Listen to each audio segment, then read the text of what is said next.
the City of Angels is black and gold. You are listening to the Heart of LAFC podcast. And now, Joseph Zacher.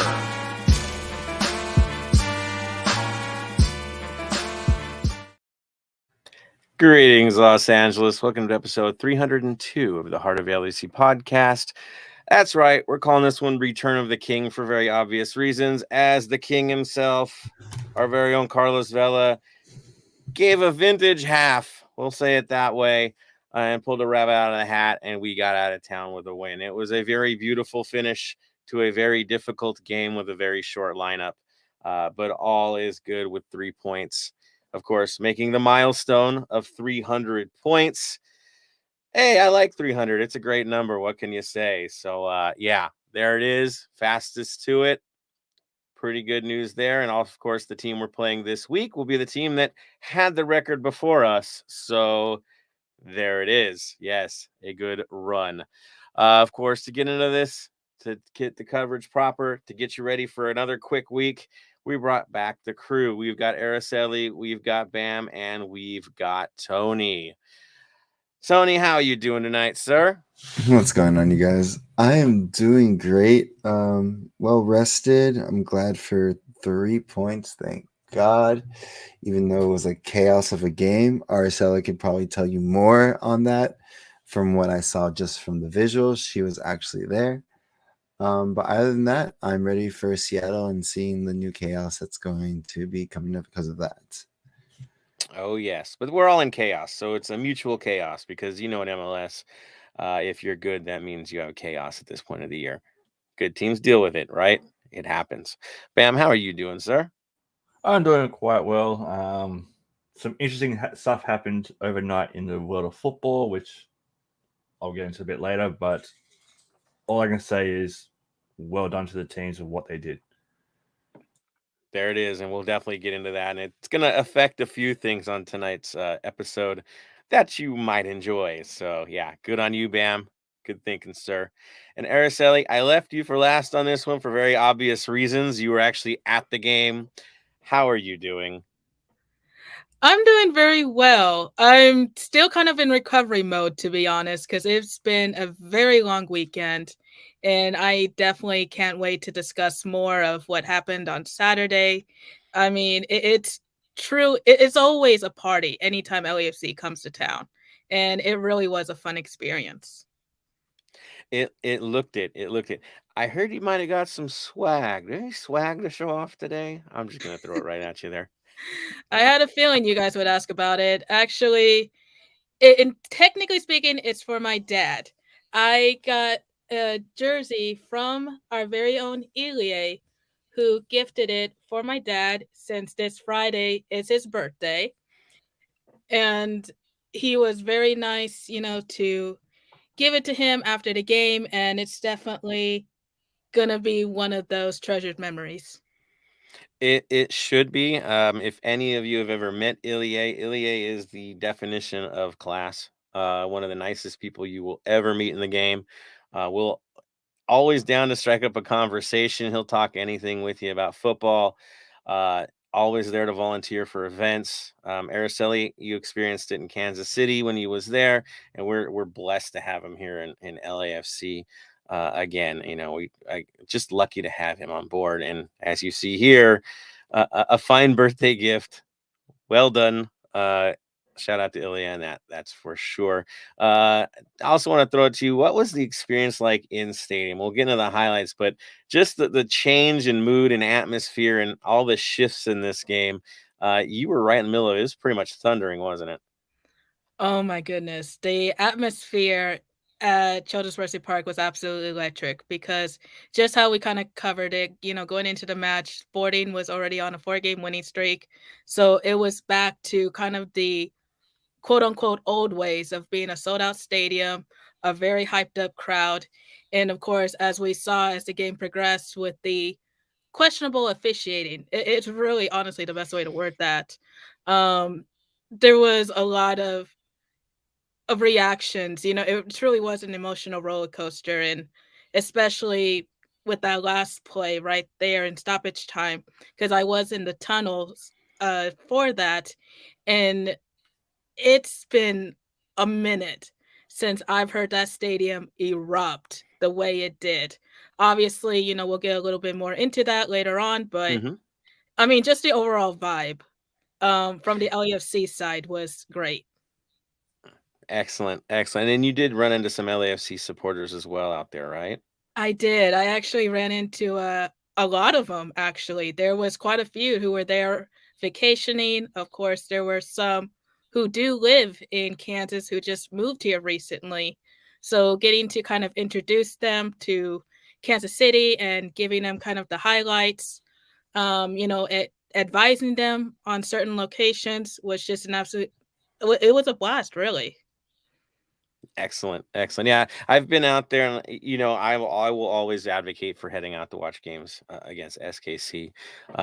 It's not close to the big town, but still, there's a lot of cool stuff to do in the area. Kid you not, and the facility is top notch. They didn't spare much expense when it came to building that stadium for MLS standard, and it still holds up after these few years it's been around. Yes, it's outside of town, but honestly, the drive is probably 25 minutes. Let's be honest; it's not that far out of town, and so it's good to hear that a lot of them showed up. I know it wasn't as big as it normally is, but with this congested schedule, it kind of created that situation. But it's still nice to hear that there was a good sizable group. Could you hear them during the game? It was a little bit hard to hear them because they weren't all sitting in, like, the supporter section as the Hmm. 3252 traditionally does. They were kinda, like, spread around the stadium. Where it became more apparent was after the match where they all came down towards the tunnels, to try to see the players. Then you saw the amount of supporters that were there, and it's just kind of whoa. 'Cause I've always known there's been a lot of LAFC supporters there. Even on random match days, I'll always see a LAFC hat there at the stadium. As I mentioned before, we've had a lot of Californians move here recently in the last couple of years. So they've brought the traditions with them. And just to kind of see that bleed over here, I hate to keep repeating that it's been great or amazing, but it really is. And to have that connection still. Excellent, excellent. No, I'm glad to hear it. I'm glad to hear the support continues, even when we can't bring the 3252 out in mass. That there's still support for the boys. Tough game to get it too, because the situation they're in. But nice to hear the way it went. That's for sure. I know it was a bit conflicting for you, but let's be real, right? I mean, we know where we're at. We know where we stand on this thing, and we're just happy that you were there, giving us the coverage as well, because we did get some angles as well from some support on our social media too, and we're beyond grateful for that. It was fun to see. So thank you, Araceli. Now, perfect way to transition into the actual match itself. So we're gonna jump right into the recap. No sense in jumping around it at all. Let's go for it. It's a good one to talk about. Anyways, of course, the question was who was going to play in this match. We had no idea. We could assume things, but we know injuries are all over the place. That this is as thin as the club I think has ever been in our history.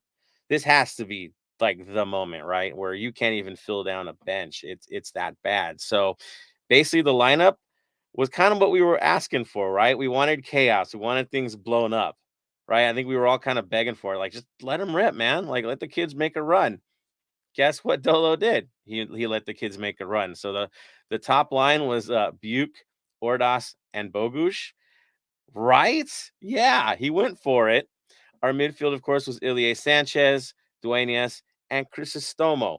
So he got a start. Good on him. The back line, of course, was also hodgepodge.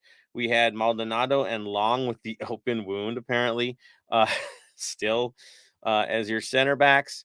We had Gaines as the right back and Palacios as the left back. McCarthy, of course, went back in the net, so they went with the hot hand. Just looking at that right there, you're like, oh boy, we're in for right, especially on a team that's streaking right now, that is not a pushover, and guys are getting healthy. It is not a team that you take lightly. We do know that their start was rough, but they found themselves. Now, looking at their roster, they didn't hold back. They brought it for this one. They had Tommy and Salui on the wings, Pulido as your center, Redoja, Walter, and Kinda Kinda. We joked about him last time as your midfield three, and then Valencia and Castellanos, who's very active in this game, were your center backs. Davis and Liebold outside backs with McIntosh in goal. Now, Araceli with McIntosh in goal, is he now the guy? Has he taken that role? It kind of feels like that because, as we all know, Tim Melia, he's out on injury for the next 3 to 4 months. John Pulskamp has kind of held down that position in goal for the longest time. And I don't know if it's just been kind of a strain with him lately that now we're seeing McIntosh in goal more frequently. Honestly, in my opinion, I would prefer to see Pulskamp, but that's my own personal opinion. So I think it's safe to say that McIntosh is kind of our anchor for at least a while. Now, he's been the starter for the streak, right? For the winning streak going into this. Was he the guy? He was. Yeah, hot hand. I think Mhm. that's where it's at right now. So this was the team. This is what they were going to go with. We know the struggles we've been in. I'm going to throw this over to you, Tony, with the highlights. First half only, of course, because there were a few to talk about. That's for sure. Things didn't go so well in the beginning. I mean, we played well. Things looked okay. They did hold possession, but we were holding our own until one random moment, right? Pretty much there's a penalty kick because of a penalty call that took forever because it could have gone either way. Because I've seen hard fouls like that in Serie A. That one kid that keeps playing in my head. I forgot what player it was, but it could have gone either way. There was contact on the ball. There was contact on the player. At the end of the day, it was a penalty kick, and Polillo converts the penalty kick with a right-footed shot at the top left center, and we're down 1-0 in the beginning in 17 minutes in. So we were like, oh no, here we go. Let's see what's going to happen. And pretty much we just try to battle it out the whole time, especially for the first half. Yeah, survive, right? And maybe steal something back. My take on the penalty is to me it was clear cut. I didn't see enough of a change with the ball. He went in clumsy on the play. He was fully stretched. He was no longer in control of his own body at that point. If you make contact, it's on you. I mean, it's that simple. Whether you thought the player was diving into it or not, you left yourself open for a foolish play. And Baldonado's done this before and had some brilliant plays where he stretches like this. This one just didn't work out that way. Bam, I'll throw that to you, man. Your thoughts on the penalty call? Plain and simple penalty, straight up penalty. There was no connection on the ball. I don't know why it took VAR so long. From two angles, you can see that the ball did not move direction, so there was no touch on it. Plain and simple penalty. If you're going to VAR, especially stuff like that, it shouldn't take more than a minute. Plain and simple. Yeah. Should we straight bang, middle, minute, yep, done. Okay, go on. Yeah, you got to wonder if it's the referee situation. Is there an issue with VAR at that stadium? Are they always slow when it comes to that one? Because that can be a situation too. Not talking smack about it, but really, technical things work certain ways. Exactly. But yeah, it's really. And this is why I want them to start releasing the audio around the VAR as well. Let us know what's happening. We're looking at this, we're looking at that. Why are we looking at this? Why are we looking at that kind of stuff? It's plain and simple. If you go and have a look at the Ashes, the cricket, for example, there are, if you're given out and you don't think it's out, you can do a challenge. Each team gets 3 challenges. When they go to the VAR for that, yes, it takes a little bit longer, but they talk through not only on the TV, but in the stadium. They go, okay, I want to rock and roll this bit, make sure there's not an edge. Let's go to the hotspot. Let's go to this. Let's go to that. So they go in for a deep check, which they can do. With the VAR, right, they start releasing all that saying, I want to check this angle for this. I want to check that angle for this. And I think it would affect the players in a positive light as well, because you see them all freaking out on the field. You don't know what they're talking about, right? You have no idea. You don't want to hear that audio, right? Because trust me, you don't want to hear that audio. But you at least want to know when it goes to review that if it's up for everyone to hear, including the players, it kind of shuts that down, right? And you're looking for something. No, we're looking for something specific. Like that would definitely help. It just seems like there's this fear of the incompetence showing more than it has, and they just stay away from it, which is kind of pathetic because I think that's the direction it's going anyways with this. It's the only thing that works. It does work this way. But here we are. We dealt with a situation that became dramatic when it really shouldn't have been dramatic. 100%, Right? but pro's gonna pro. Now, looking at the rest of the first half, Bam, your impressions? Rest first half, a couple of mistakes here and there, but overall, with what we put out there, I thought we did all right. Yeah, not the most exciting thing. Definitely hanging on for dear life at times, but doing enough, and feeling a bit unfortunate. That's for sure. Now, second half came around. Changes came in heavy. Good changes, that's for sure. The acceptable ones, right? I mean, we saw Murillo get into the game. We saw Vela get into the game. We saw the debut of Yekson Suba. I like that player. He's pretty awesome. The proper changes. I think Hollingshead came in eventually at some point here too. Yeah, I mean, basically some experience with another player with pace and hunger. Let's be honest, young kids, and really the Vela move, I think, was the one that kind of sparked things, right? I mean, it did seem like they had a different approach from the early stages, which led to, of course, the first goal of the game. And Tony, I'll throw that right to you. Break down the first goal for LAFC. In the 48th minute, Maldonado scores the header from the center of the box to the top right, assisted by Bogus with a a corner kick. So it was a breakdown of play. Bogus got the ball back, crossed it back in, and then finds Maldonado's Maldonado's head, and scores to make it 1-1.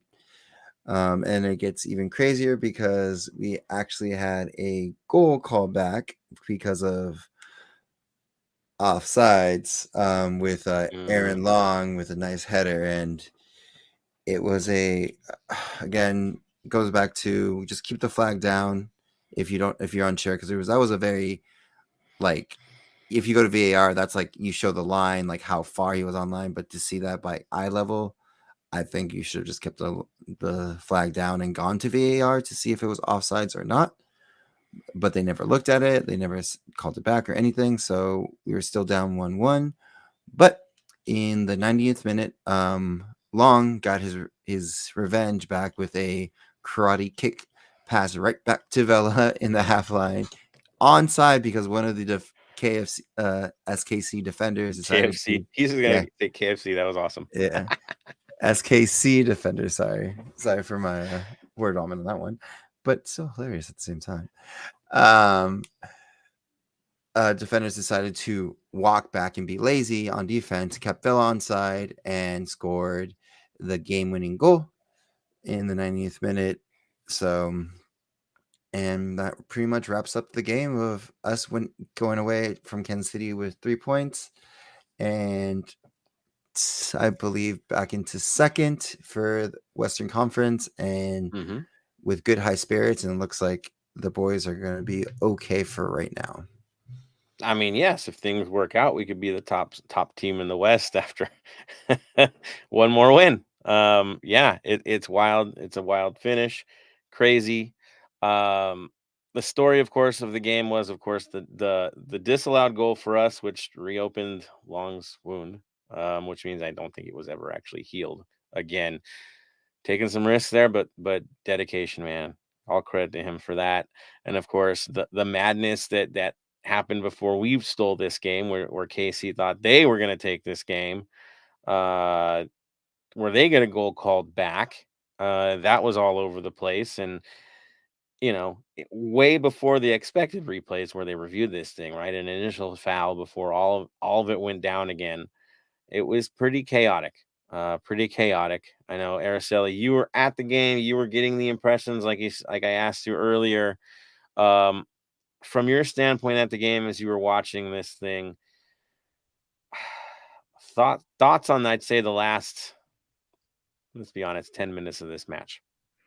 The last 10 minutes were absolutely the most chaotic, especially, you just said it right there. The Roger Espinosa scored that goal off of a pass from Kyrie Shelton, and tied it up 2-2, and everyone was thinking, okay, we're going to escape with a point at least.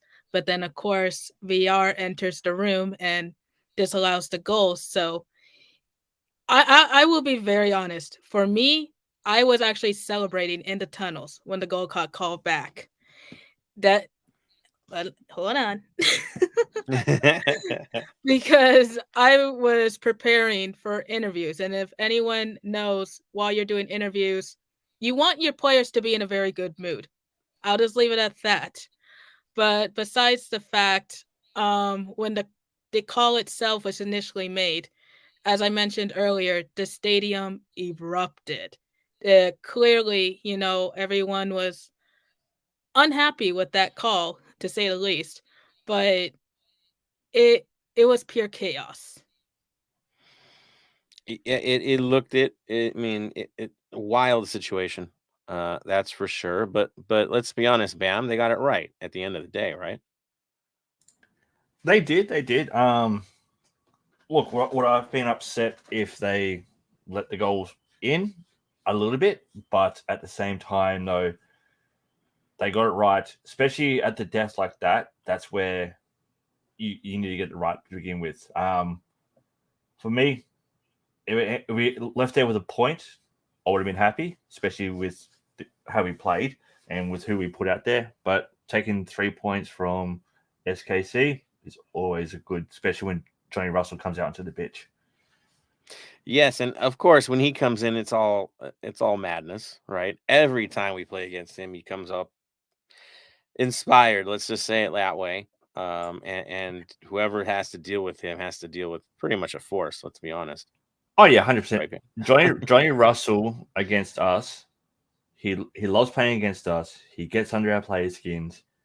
He's antagonistic. He tries to get us so we do fouls, all that kind of stuff.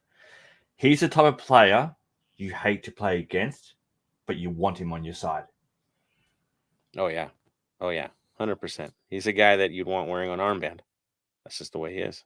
Yeah, for sure. And you could tell. Same with Roger Espinoza. Let's be real here. Talk about a guy that if you've watched him enough, you know that he will always be an impact player. Even at his age, where he's at in his career, he's still scary and a sneaky kind of scary because he fades in, fades out, and then all of a sudden he's on. You got to be very careful because his movement off the ball is another fun one to watch. You want to analyze somebody. Yeah, watch his movements. It's very intelligent player, and it's they're getting older, which is trouble for KC, which has been a problem for them, age, right? But the talent is still there. You can't doubt it. It's just for a sustained season, hard playoffs. Is that going to get you where you need to go? This is kind of their last leg. I don't doubt that for a sec. But in the game for this season, I think they're going to be enough, just not on this day. We did get fortunate, that's for sure. Tony, your impressions of the match overall, sir? Overall, it was great overall game. It was frustrating at times, not gonna lie. As I was watching it at my cousin's daughter's quinceañera, and most of the people were looking at me every time I got out of my chair out of frustration or happiness. Not gonna lie, once they put in Russell, I was like, crap, this is where we get a goal. They get a goal back because Russell is known to hurt us, especially in those moments and times. I know most of us would like Vela to play a role like that, but unfortunately, I don't think that would ever come to the day unless he signs another contract, and that's what he signs for. But I'm just happy for the 3 points, happy that we get to move on. And again, the schedule is just going to get harder and harder and harder until League Cup, and then it gets a lot harder after that as well. Excellent, sir. Good assessment. I'm going to go over to you, Araceli, here. You saw the impressions of the guys coming off of the field. You saw how this all broke down. How important do you think this match was to our team in getting back on track? Oh, I think this match was exceptionally important to the team because we all know, we've said for weeks now that just looking at them, it's clear and obvious that they're tired, and you hate to say that they're losing motivation, but that's what it kind of felt like for the last couple of matches.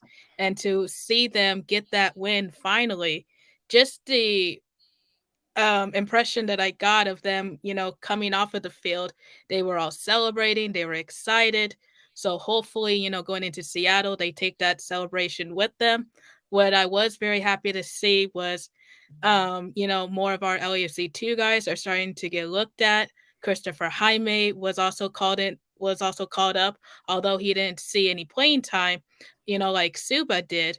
Just to see them get that recognition is great alone. And that was something that I did ask Dolo during the post-match press conference was, not only their call-ups part of, our very heavy schedule, which he agreed to why they were called up, but he explained of how he has been watching them with LAFC2 and has been impressed with their performance.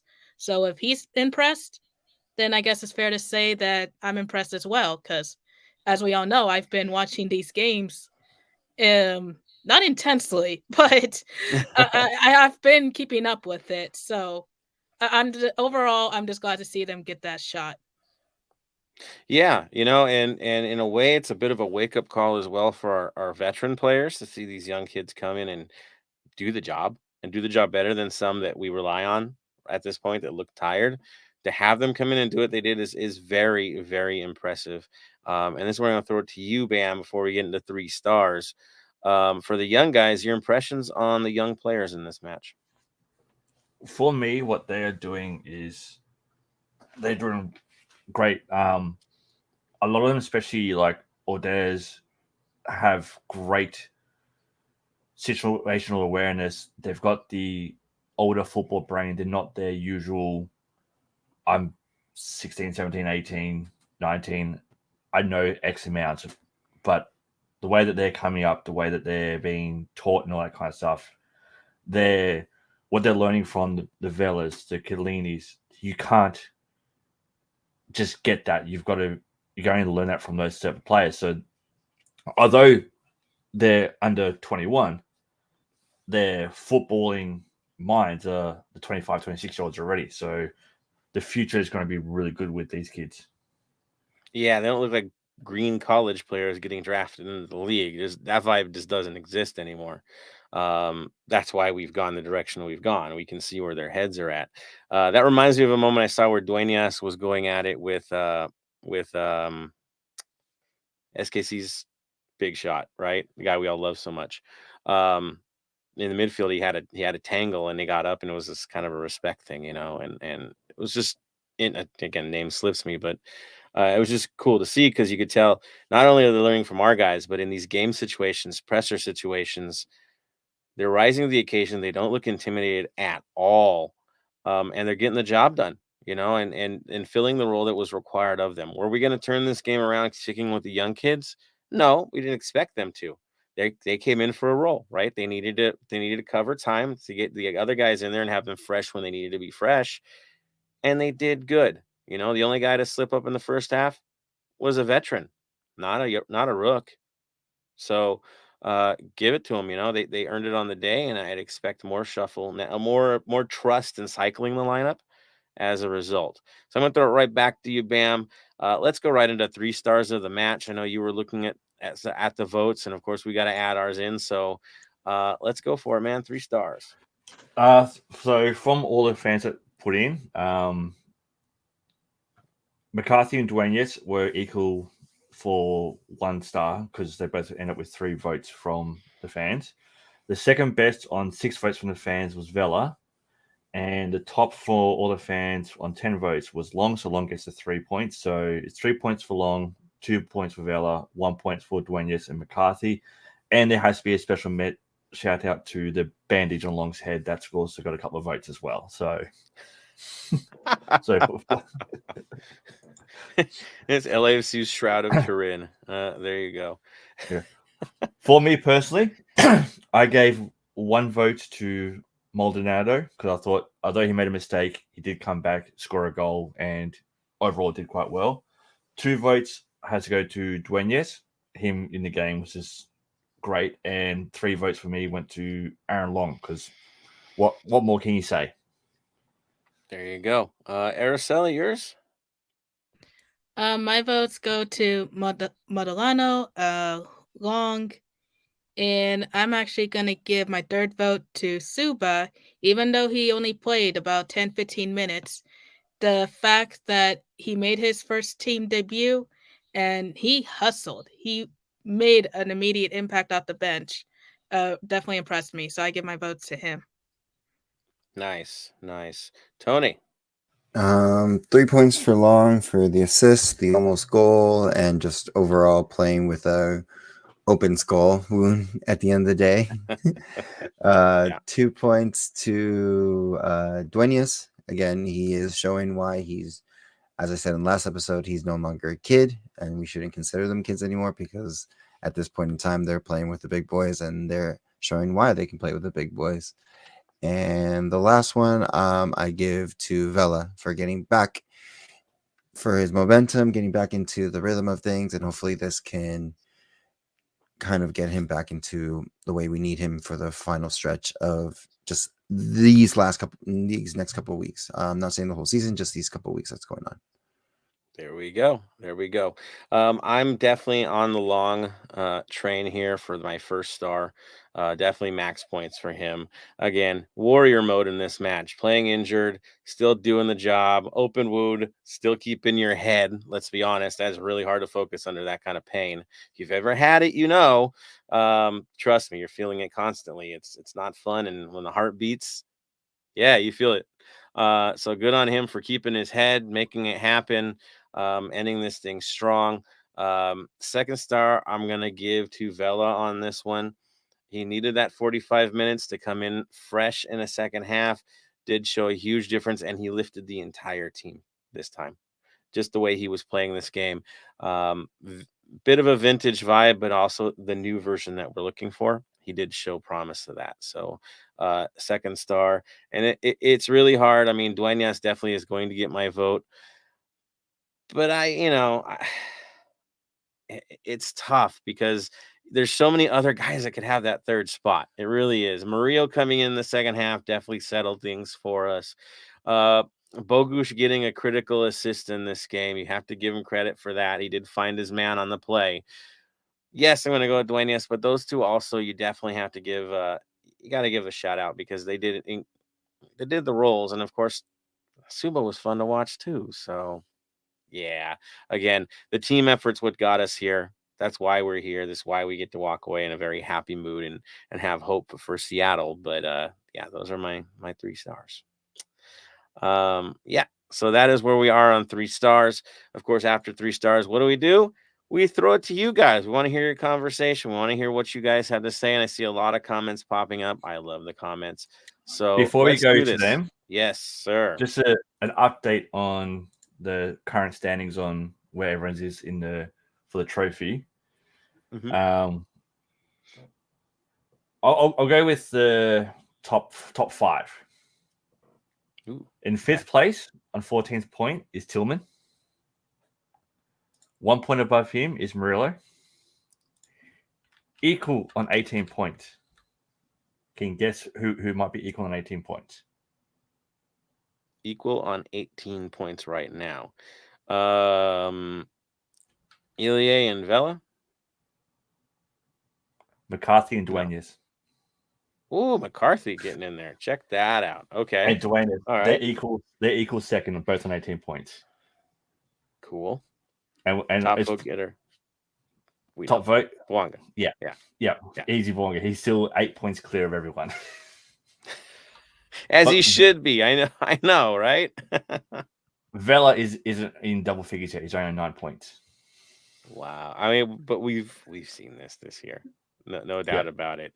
I mean, usually most seasons he's way ahead of everybody, and then like Chicho pulls it off at the end. But yeah, he's not even close. Well, isn't that how it was last year? I mean, Chicho got it, and it came down to a whisker. I mean, really. So this year, a very different story, obviously, but it's nice to see Bwanga where he's at. He's earned it. He should be there. But look at who's second, the goalkeeper and the young kid. It just shows you how much better we are this year. And everyone just keep putting your votes in when I put up the post. You know, I go through them all and we get the whole list going. And at the moment, it's an interesting race. Well, I mean, even in this game, he didn't get a shutout, but the only thing he gave up was a freaking penalty kick. Again, McCarthy doing McCarthy things. He's still killing it out there. So he should be there. Definitely earned, for sure. Thank you, Bam, for that. The race continues, and hopefully we get Bouanga this week and maybe he extends his lead. We shall see. All right, let's get to those reactions, guys. Now we're up to 27 comments. Dig that. All right. Roberto Espinoza is up late for the sake of the cause. He's been working early. I know that. Good to see you on here. Welcome back, sir. Ox surviving that not so fun drive back to Wichita. There it is.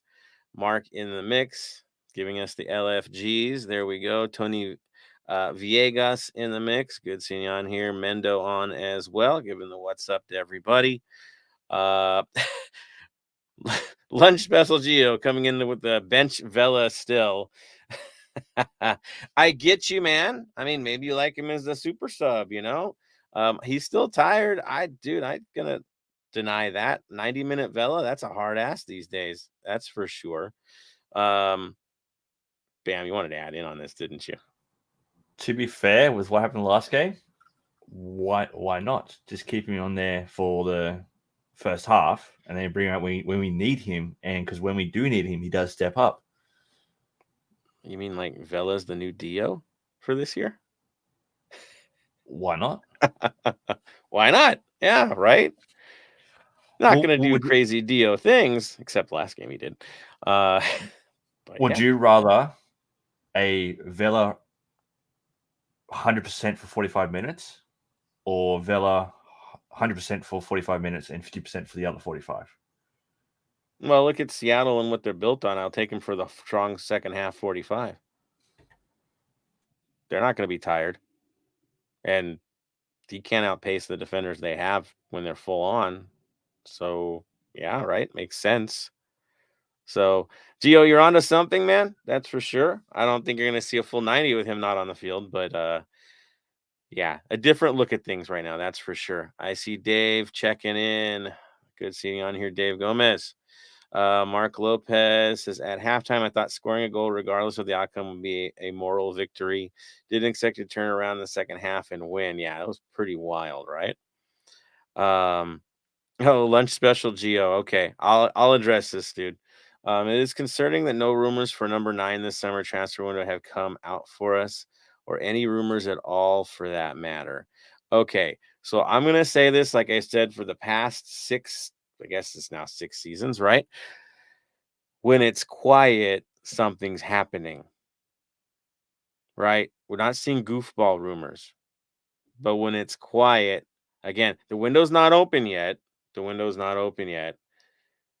Every time it's quiet, something crazy goes down.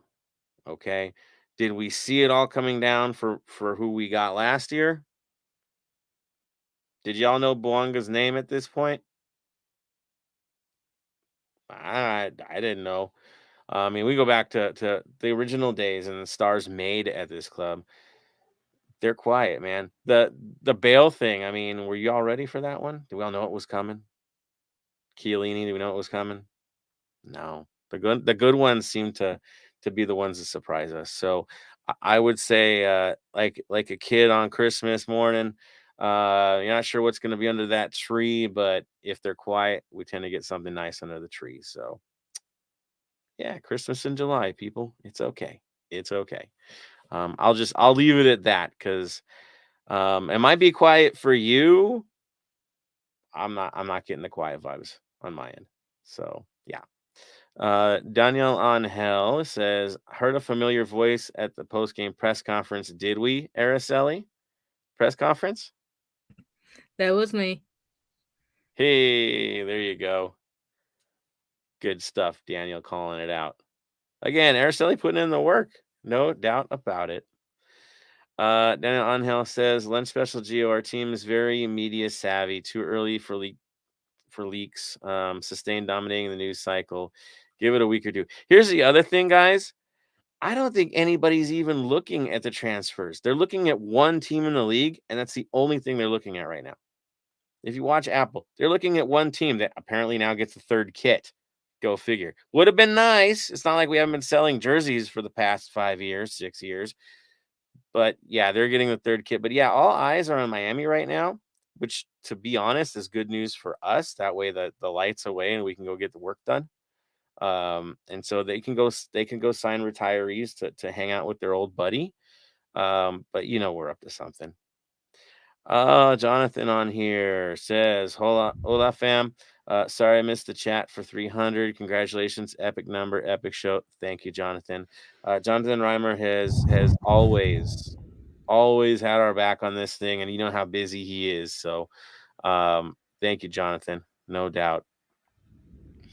Lunch Special Geo says, Daniel Angel, I'm so anxious to hear something. We all are, honestly. We've been asking, let's be real. We've been asking for a true number 9 and a playmaker since the dawn of time. Ever since this club has been formed, those seem to be the request. And sometimes we have a 9, sometimes we don't, but we never have had an attacking like central mid. So we'll see. We'll see what happens.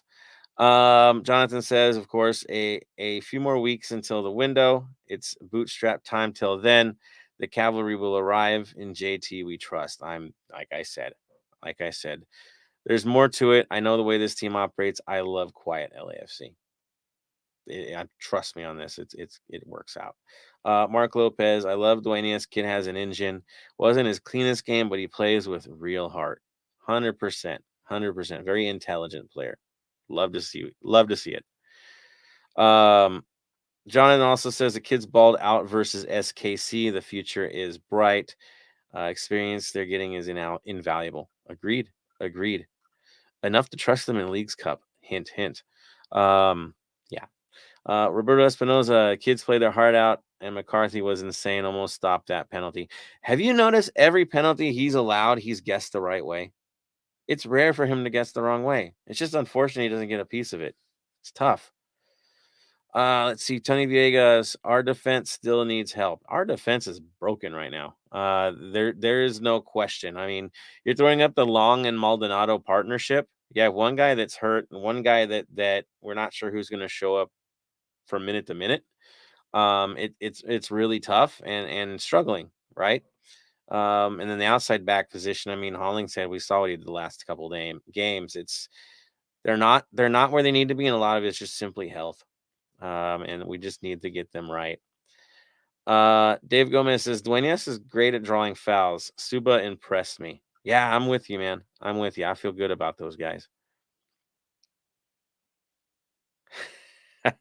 Daniel Angel says, Jonathan Reimer, I thought you were referring to being episode 302 when our team has 302 points. Fastest MLS team to 300 points. Hard to see fastest pod fam to 300 episodes. That is true because I'm old. Straight up.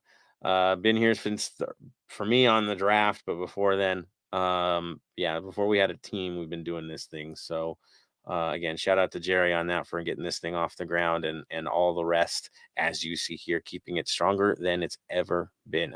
We're in our best place ever at Heart of LAFC, and it's because of all the work that everybody put in it and stuck with it. We're beyond happy. Now look at it this way, guys. Maybe you could accuse me of doing something crazy for Thursday's episode, because if they do get the win against Seattle, we'll be at 303 when the club be at 303. I'm just saying. I mean, it's just they're gonna follow us down the line, but at that point, pass us, guys. After that, it's cool.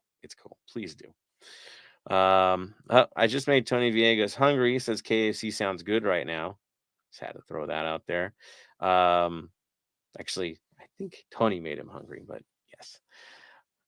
There it is. Ding.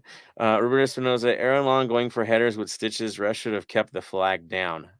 It reminds me of when we got screwed against the Galaxy in Carson, and there was one where the flag goes flying up, and you're like, well, what was the point of that? Isn't that why you have VAR? Yeah, I don't get it. Trigger happy, that's for sure. And there's no way he had an angle to really get the look anyways if you watch the replays. Nuts. Just nuts. David Day says we're tied for first, having played one less game. We could pass them. This is the chance to do it. That's for sure. And they're coming to town pretty soon, so we could have this collision course. Let's make it happen. That's for sure. And yes, definitely, he said in the West because the East is way ahead right now. East is looking stronger than the West this year, points wise, but I think it's because things are tighter on this side of it. But yeah, that's that. Let's see. We've got LAFC Wolf on. I'm gonna keep moving forward here. LAFC Wolf. All right, you wanted to go there. That's right. Let's go there. All that Liga MX East better than MLS. Where's all the press talk? That's right. Keeping PG-13. A league versus league, they are still better than us. Straight up, they are still better than us. Certain clubs match up better, but as a league, as strength of squad, I mean, Leagues Cup's going to kind of show that. It will. We're not there yet, but we're close. It's definitely leveling. But again, I look at the depth. We're a special side when we're healthy. But you're not going to see a big team over there go this deep into their second side at this point of the year, right? They're not going to need to. They're going to have the depth on the first team and not have to deal with this. But again, different leagues, different parameters. It ain't Liga MX is holding us back. We know MLS is holding itself back. There's no doubt about that. You heard Dello talk about our capabilities and the only reason why we can't go farther. So he's right in that. If you see, again, you're playing LAFC2 players here en masse just to get through a game. That's not healthy. There should be a much larger roster and better played role players. And then you'd see a difference. Anthony Bermudez says, I heard a rumor that said the best news ever that they ever heard is that the team is in negotiations with two big players, could be Roberto Firmino or Ramos. Again, I don't have names. Guys. I ain't holding back on you on this one. I haven't heard anything yet, name wise. But dude, if the club is active, the owners are active. You have to understand the way this team is and the way the ownership group is. These are some competitive people, and they don't need this club to make a living. I'm going to keep telling you that. There's not a single guy in the ownership. Well, ladies and gentlemen, not a single person in the ownership group that is looking at this club as a source of major income. They're not. It's definitely a different vibe. Yes, it's designed to make money. Yes, it's at a high value. Yes, they could sell really high at this point, but they're not running for the gates here. Right? They're not cashing in mass after winning an MLS Cup and getting a high valuation. No, they want to do more. It's about the football in this case, and these guys want to win. There's no question about it. So, if things aren't working, they're gonna pull the trigger. That's how it is, and things haven't been working for the last month. So I guarantee it, they're not holding back, and they won't be afraid to spend money. They haven't been before. Or sell. And we know that's happening too. Guys are going to move. That's life. And I like this one from Danielle on Hill. Let JT cook. When we let him cook, we've had some amazing dishes. Let's just say that. Ox says, and he was at the game. Love to see you there, man. It was a hard match to watch, but those kids put in that work. I expect us to take the win? No. I was hoping for at least a draw, but really wanted the W.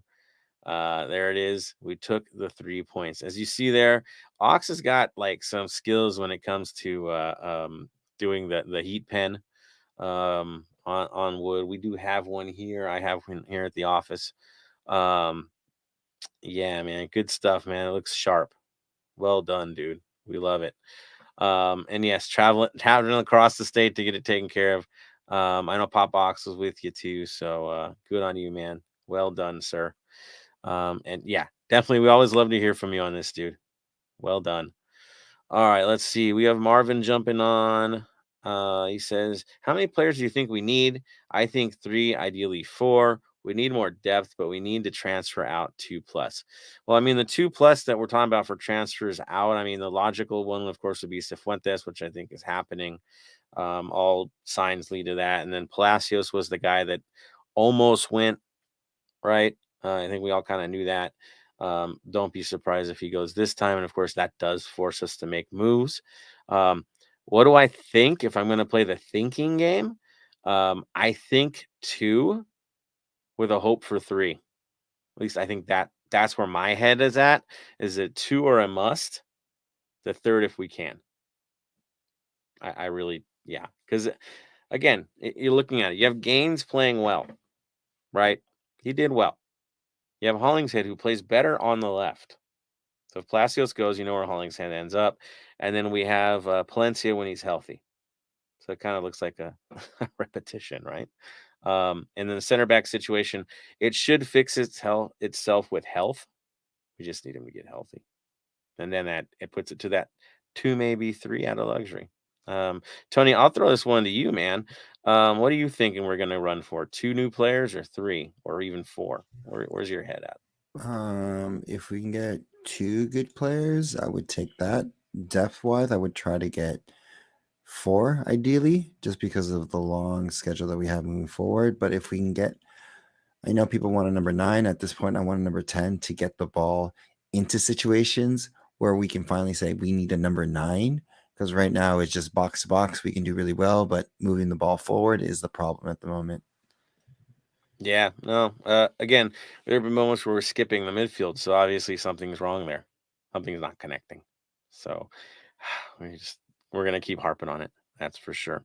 Ox also mentioned the penalty kick that went in and said there's no controller stopping it from the speed of it. Saw that too. Jonathan Reimer is coming in. He says Seattle's owners let slip that Adidas makes you sell 100,000 of each of your first 2 kits before you get a third. I would really like to know our numbers, especially after Bale came to town. Where's our numbers? I would really like to know that. How could we not? Miguel Campos is now signed for LAFC. Kidding. He's jumping on here talking, saying hi to all of you guys. Again, fan signing. Here we go. It's going to be like Will Ferrell going through all the Major League Baseball teams. Miguel Campos is going to run it through MLS. There we go. He's on board for 9 as well. All right. Marvin's thinking a Poku might move. Could be. Wherever he goes, I'm down. Honestly, we get something good for him. Let's go. Smalls Kenobi. Phil Jones confirmed. There we are. Ox says, thanks. Good weekend. It was good catching up again with Araceli. Got to meet your parents. Awesome people indeed. Very humble like yourself. There we go. Araceli, you want to jump in on that? I mean, it was definitely great, to catch up with Ox. It has become kind of a tradition now at this point. Every season, he always comes up when LAFC is in town. And this time, it was good to see him and Papa Ox. There we go. Love it. Ooh, Miguel Campos coming in here says, and a left back would be great to give Cheeky a break. I mean, Hollingshead is the guy to give the break, I think, if things work out. If Gaines is going to do what Gaines did last game, right? You now have depth on the right side with Palencia healthy. Left side, yeah. We'll see what happens. Yes, Bam. Cheeky might get a break sooner than you realize. Yeah, I think the break might include a plane ticket, right? Nope. Oh. Might include a yellow ticket this weekend. He gets yellow, he's off for a week. Got you. Okay, now I see where he's at there. The golden ticket. Not the greatest golden ticket to get, but yeah, I get you, man. I get you. That's for sure. All right, those are the comments that I see on here, guys. Definitely stick around. You'll have another chance to jump in as well. Of course, after reactions, we always go to the same spot. That's right, community news. Tony is on the clock, sir. What have we got going on in the community, sir? Just the same old at the moment. The farmers backpack drive is still going on. Sponsor a backpack full of school supplies for children of farm workers in Oxnard for $30 each. You may also donate supplies at any Cuervo's tailgate or watch parties until June 24th. So a couple more days left of that. You have pretty much 5-ish days. Well, 4 when you probably hear this episode, because it'll be the 20th tomorrow, or the 21st, whenever you hear this. And of course, we still have 3252 membership, which is very important to the supporter groups for their numbers, and also TIFOs, TIFO supplies, drum supplies, and ticket away ticket purchases as well. So make sure you just purchase that. If you're part of 3252 and part of a supporter group, make sure you sign up. This is very important to all of us in general. And then of course the Mo Facio futsal court, it's still going on. The fundraiser is on lafc.com, Mo-Facio. So make sure you donate to that, whatever you can. And, $1, $10, whatever is available in your budget, so we can get the fundraising part over with and the building part started. Excellent. Yes, that is where I'm at as well. It's like, come on, guys, support. We don't want to lose out on this. Yeah, time is ticking. So if we can find a way, please do. All right, that moves us, of course, into the LAFC2 update. Araceli, how are things going in the land of LAFC2? LAFC2 has actually been very busy this week, with some of their players being called up to the first team. They've had to make some moves of their own.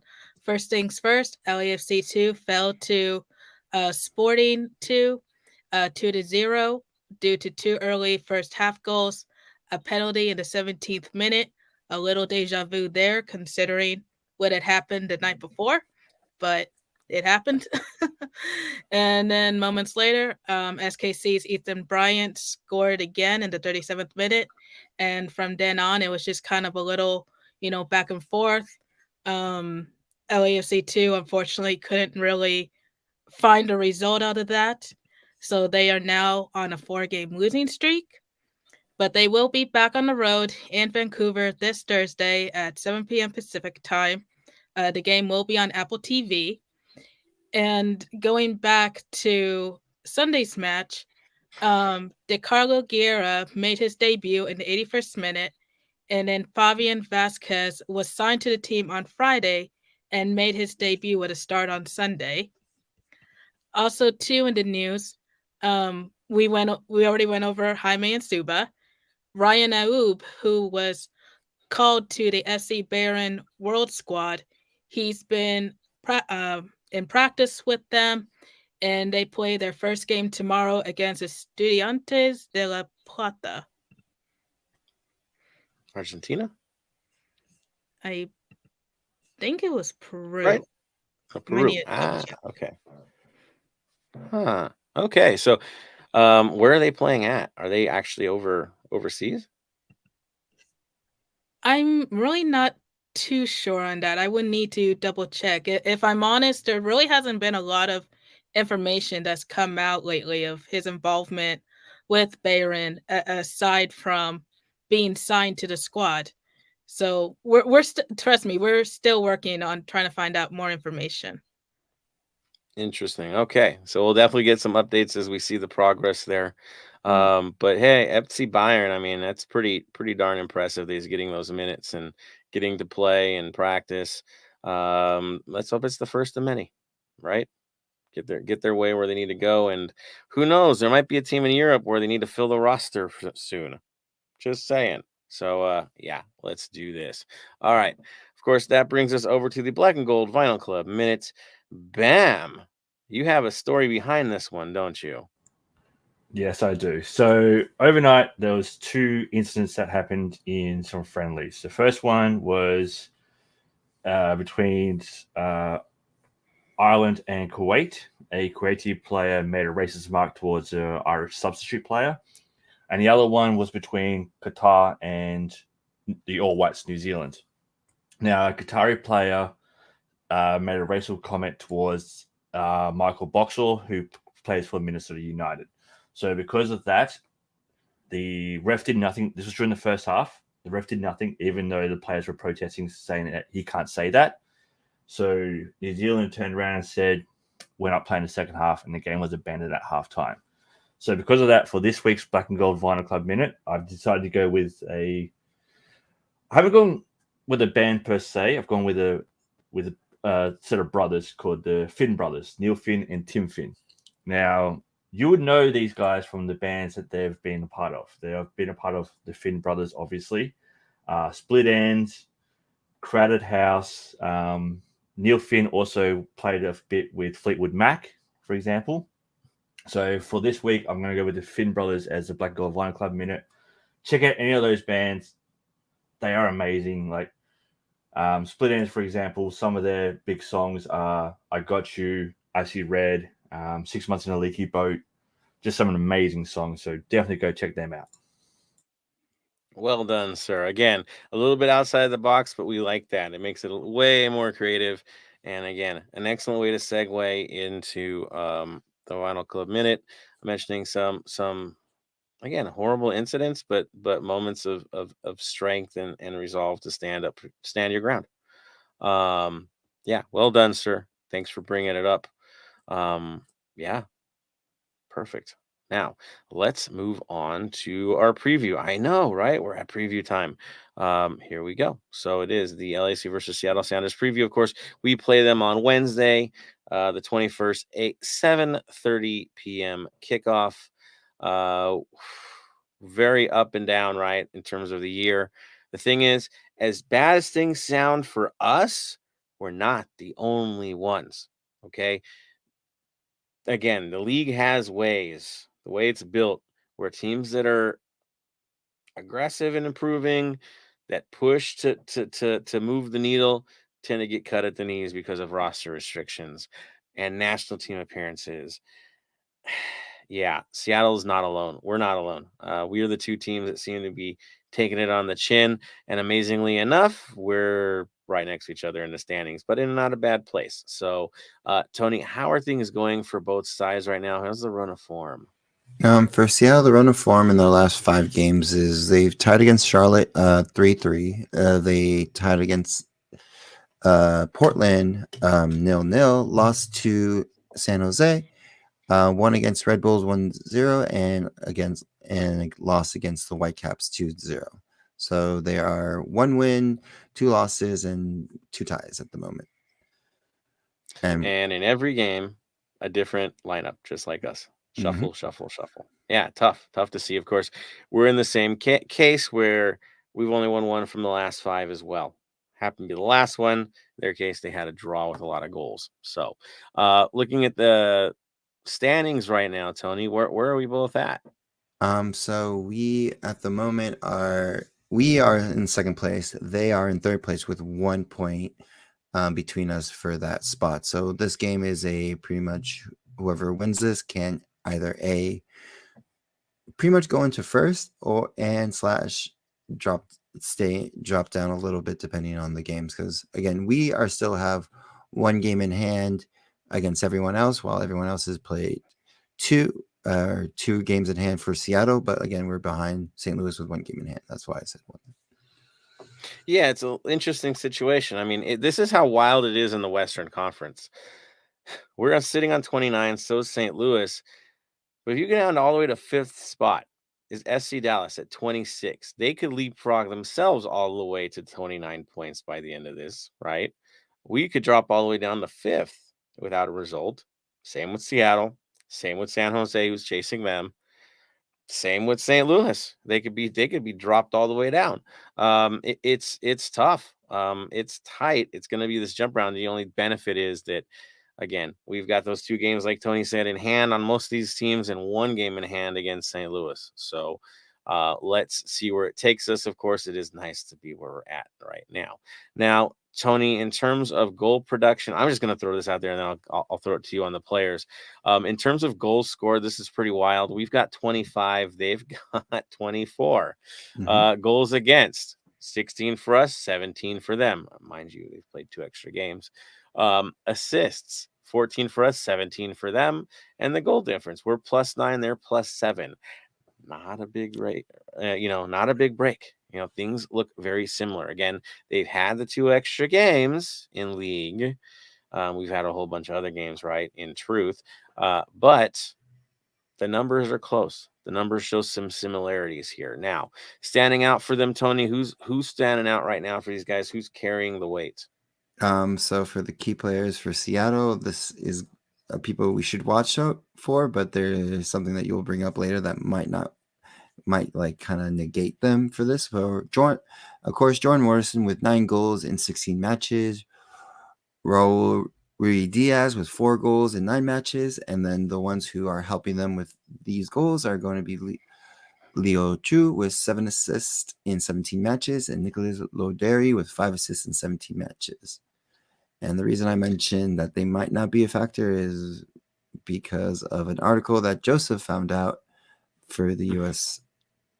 men's national team. Again, they've got all kinds of guys on injuries, international duty, kind of all over the place. And that's where I throw it over to Bam, because you're the guy that knows the player availability best. Who is missing for them? Who is missing for us?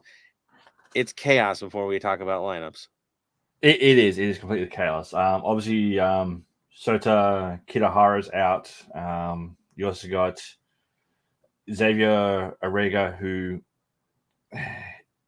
he's on international duty, but like Sifu, they're playing for Ecuador. They're playing tomorrow at Subaru Park in Philadelphia, so they could fly back and be on the bench for our game, or they could not. You got Alex Roldan, who's playing for El Salvador. He actually plays tonight in South Korea, so he ain't flying back. I'm sorry, but he ain't flying back for that. No.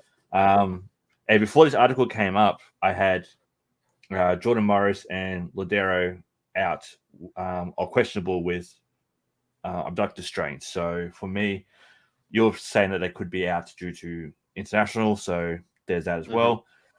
For us, obviously, Sifu, international duty. Buwanga, he should be back because he's played the only game in this window the other day. Only played 74 minutes, so he could be back for that. We got Max out, Palencia out, and hopefully we see Acosta and Tillman back for this game. Possibly, right? Possibly, yes. Okay. Did see a post that was put up earlier by Pride Republic, who got invited out to training. Opoku's still here. He's at training still, so he could be back for this game too. That's interesting. I thought he would be gone for the under 23. Yeah, I mean the Cup of Nations is going on right now, right? Or the under 23 hasn't started yet. The senior sides are still going at the moment, so at least it just wrapped up. So I guess So the Cup of Nations qualification has one more game to go before the for this window, and then they'll be back on September 4th. But yeah, the under 23, I believe, starts next week. But I thought he'd be in training with them already, but it might not be going now. Might not be going at all. Well, I know they played Egypt in a friendly the other day, so he wasn't there for that. Or maybe there's an agreement made where he gets to close out one more and then he goes on the trip. Let's hope that's what's going on. I mean, again, federations talk with clubs all the time. Deals are made. I mean, that's fine. Let's hope that's the case. Yeah, interesting. The other thing, of course, again, he did mention already that Roldan, and Morris likely out. Article actually written by Jeremiah Oshan mentioned they could be missing 6 games, and this was as of June 16th. This article came out, and it's Gold Cup. So basically, what happened is, I guess the U.S. national team, with the Gold Cup roster, decided not to release players for this week in preparation for the Gold Cup, and so that was a bit of a sticking point for the manager over at Seattle about communications. Was the complaint, and that it would have been nice to have them for this one and then send them off, but that's not what's happening here. So that, of course, makes total chaos for our predictions and what we think are going to happen. Now, the 3-3 game for Seattle against Charlotte, which was their last match, which they surrendered in the 89th minute to get the draw. The roster was as follows. Now, I will say this. We already know before the ball ever gets kicked, they're going to play a 4-2-3-1. It doesn't matter who's on the team. We know it's going to be the 4-2-3-1. That's what they play against us. That's always how they approach it. It's where they fit in. but they like to overload midfield and focus on a playmaker, okay, and a target man. No shock there. Last match, in goal was Fry. We know that's going to happen. Their center backs were Reagan and Gomez, with Roldan as your right, Tolo on the left. Defensive midfielders was João Paulo with Vargas. Your central attacking mid was Rusnak for this one, with Roldan and Leo Chu as your outside midfielders and Rui Diaz as the target man. For very obvious reasons, we know that the Roldan brothers will not be a part of this. Some others are missing too, so it gets really complicated. If we look at the match before that, Montero was their target man. Lodero was their playmaker, who I think he's questionable. He might be ready to go. And then Baker Whiting on the right and Leo Chu on the left. João Paulo and Rusnak were your defensive midfielders, with Reagan and Gomez as center backs, and Baker as Tolo as your left and right backs, respectively. Now, looking at these rosters, seeing who's available, seeing who might be around, one might think that second one I just shared with you might be the dominant one because of who's missing. So, Bam, I throw this back to you. I know we're playing the 4-2-3-1. I mean, what do we think is going to happen? I could pretty much be sure that Rui Diaz is the guy up top. I mean, wouldn't that be your choice? It's got to be the choice. I'm sorry. At the moment, that's you. That's got to be your choice up top. Obviously, in goal will be Fry. We know that. Mm-hmm. From what I understand, it's only Alex Roldan that's missing for them for the international. So that means the Roldan brothers. Both, right? All right. No, yeah. I know Alex Roldan's playing for El Salvador, so that's why he's playing over in South Korea. And then the U.S. national team didn't release players. Yeah. Yeah. I think at the moment for the Sounders, it's pick names that are healthy, put them in a bucket, pull them out, and that's your starting 11. Yeah. I know the one place, again, if Lodero's ready to go, he goes. That's why I think that he'd be followed up with João Paulo and Rusnak behind him if that's the case. If he's not ready to go, because I think he was questionable, Rusnak goes up top, and then you have to probably deal with Vargas, right? Is that who would be available for that? Yeah. So it's tough for them. Again, the outside, I think Leo Chu's, if he's available, he goes, he runs. And then Baker, Whiting, or Tevez. Is Tevez available for this one? From my understanding, he is. Okay, so could be Baker, Whiting, or Tevez as your right outside midfielder. That's your choices. Yeah. Back line, no shock. Honestly, I think it's going to be Reagan and Gomez. What are you thinking? Excuse me. For the outside, yeah. Tolo. Tolo. Yeah. Tolo, yeah. But yeah, inside Reagan, Gomez, that's the best they've got at that position at the moment. So, 3-3 draw. It was a last minute goal pretty much. So at the time, it's got to go with what you know. Yeah, I don't see this thing being shutouts for either side, to be honest. Again, their firepower still exists. The situation is their defensive, setup. One side of the field they're used to having is now hodgepodge. It's going to be really interesting to see what they field for this thing. I just know that their core midfield that we've have to battle with every game will still be intact. And that's what's always been trouble for us. Which now brings it to us. I mean, that's the big story. What are we going to field for a roster? I'm going to go with you, Tony. I'm not going to debate goalkeeper. We know who the goalkeeper is going to be. It's McCarthy. It's the center back pairing. Who do you think is going to be ready for this one, Tony? Murillo, I believe, should be starting. And then Chiellini did get the rest, so he could be starting this one since it's in Seattle, especially with the thing. So that would be my center pack, Murillo and Chiellini. There we go. Araceli, your thoughts at center back? I would see a Murillo and Long pairing. I thought Chiellini doesn't play on turf. or he prefers not to? We're at home. Oh, we're at home. Duh. We're home for this one. Oh my god. No rumors about turf. I'm sorry, it's been a long weekend. I get it totally. Bam, center backs. Center backs, Chiellini, Maldonado. Chiellini, Maldonado. I'm gonna go with Long and Murillo. I just think that's what we got.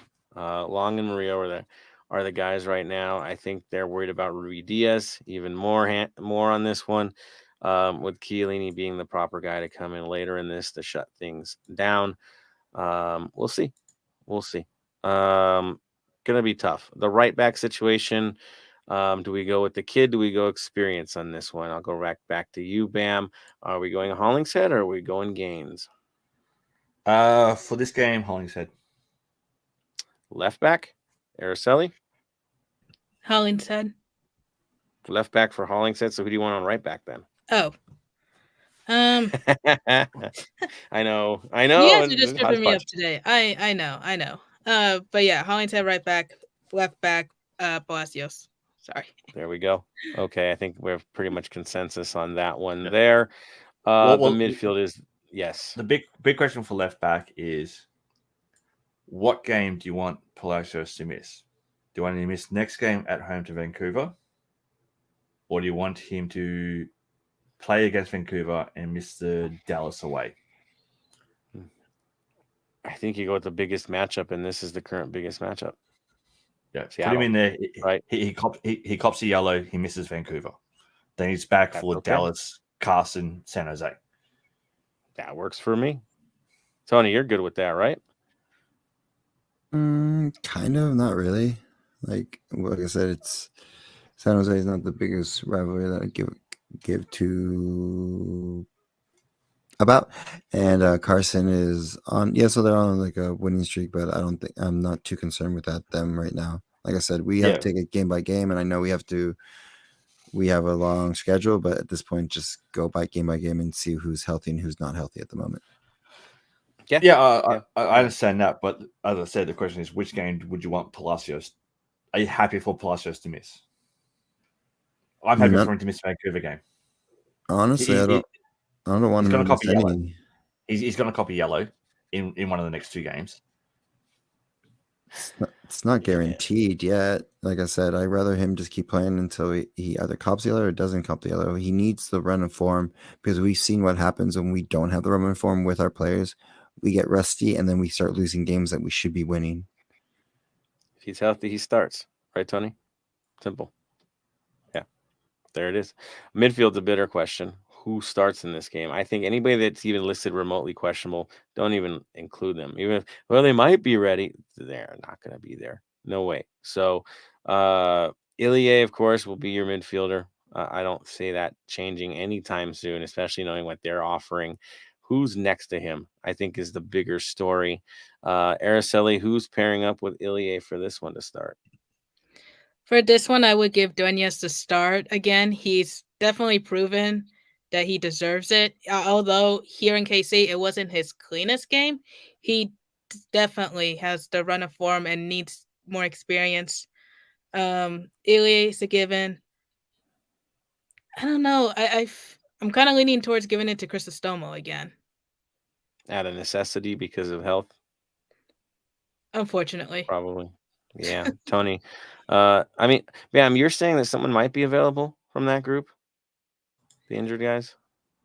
Well, Acosta Tillman, they're still listed as questionable.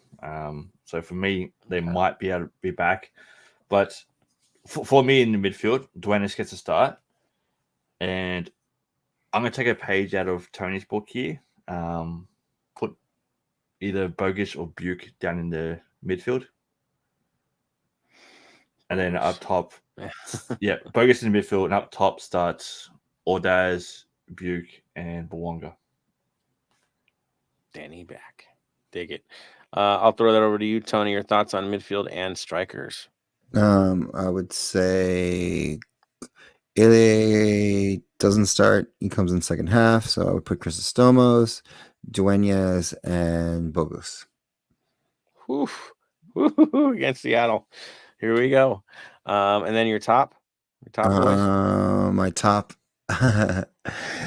Ordaz, Vela, since he finally rested, and Buke.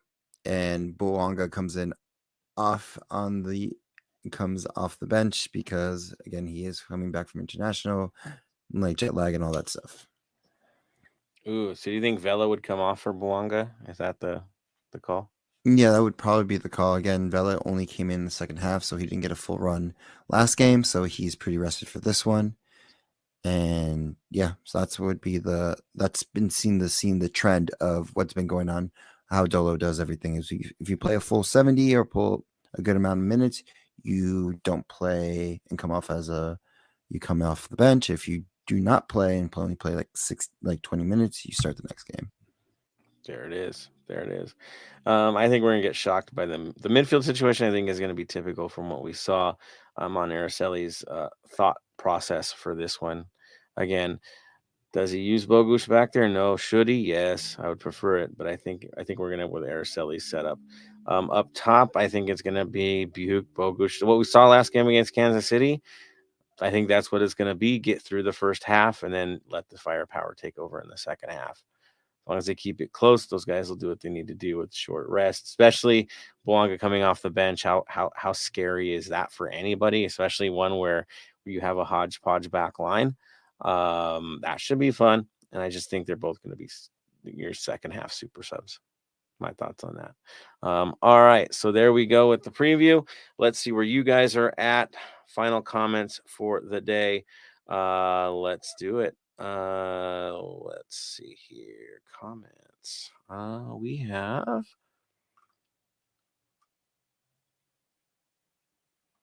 Miguel Campos saying Cheeky needs a break. I think we talked about that already.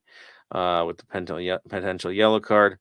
LAC Wolf giving the happy Father's Day to everybody. There it is. Thank you, sir. Dave Gomez says we need to string together more wins. Tired of surprising my wife with results at 0 dark 30. Drama in the middle of the night. There it is. Daniel Angel confirming that Ghana plays their games on the 25th, 27th, and 30th. Thank you, sir.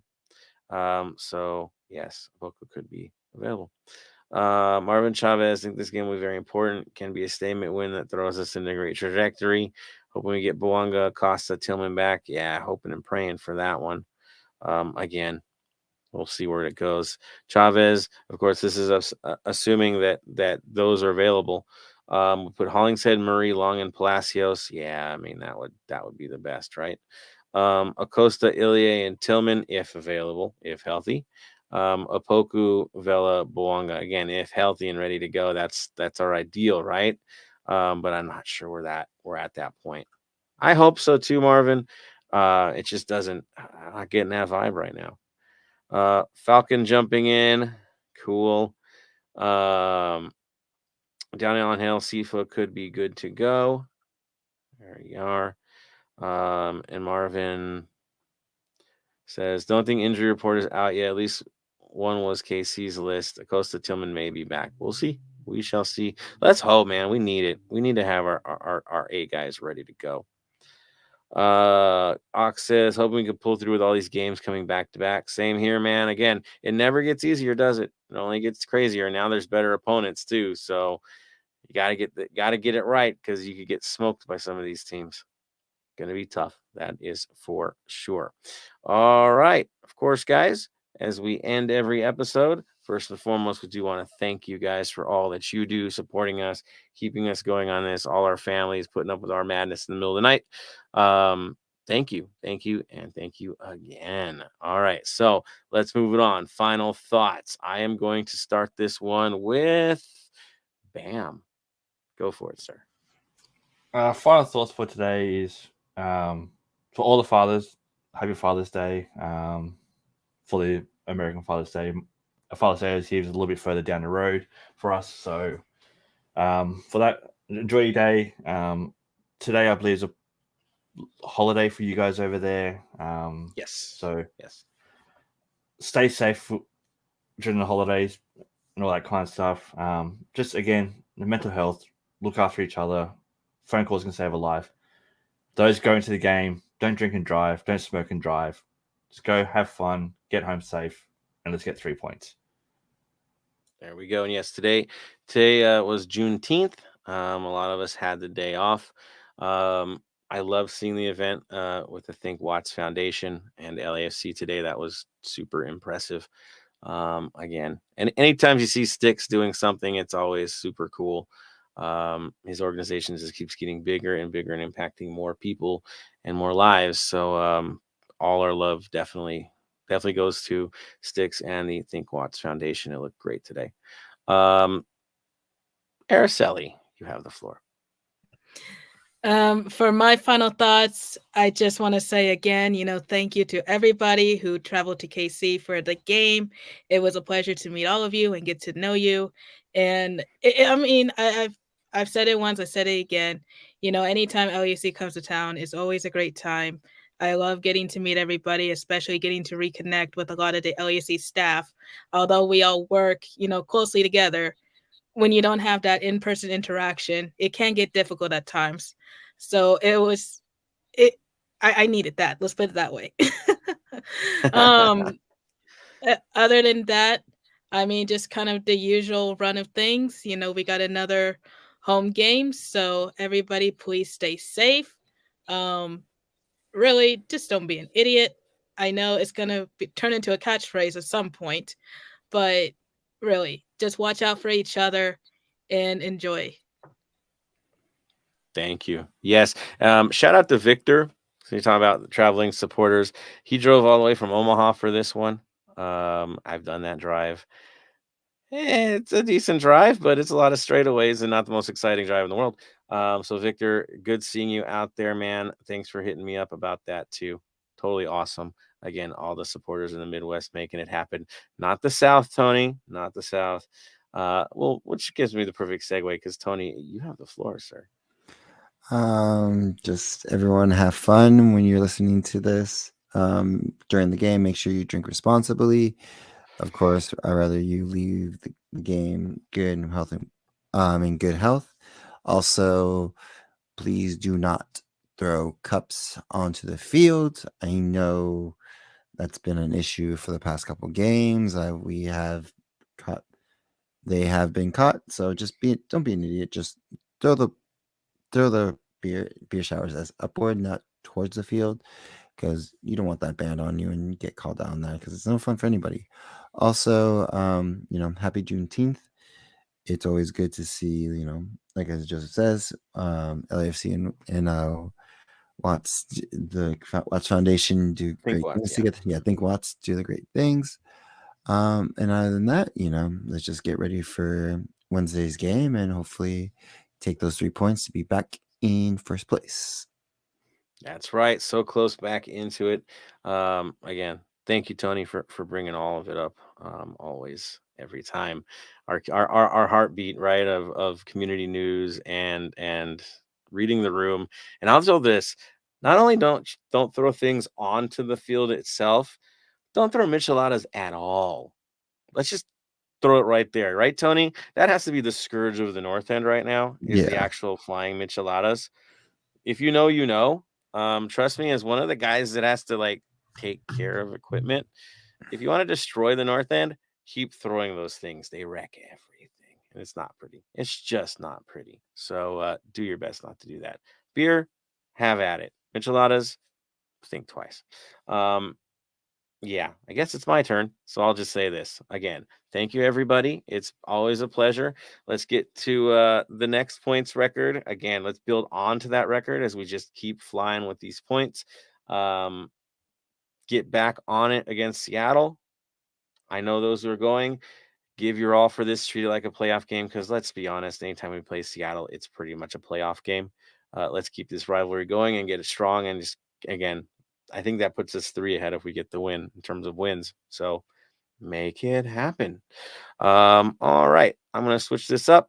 Call it final word, final say. So I will start, of course, with Bam. Final word. Stay golden. Araceli. Stay golden. Tony. Stay golden, Los Angeles. And from me to all of you, stay golden, Los Angeles.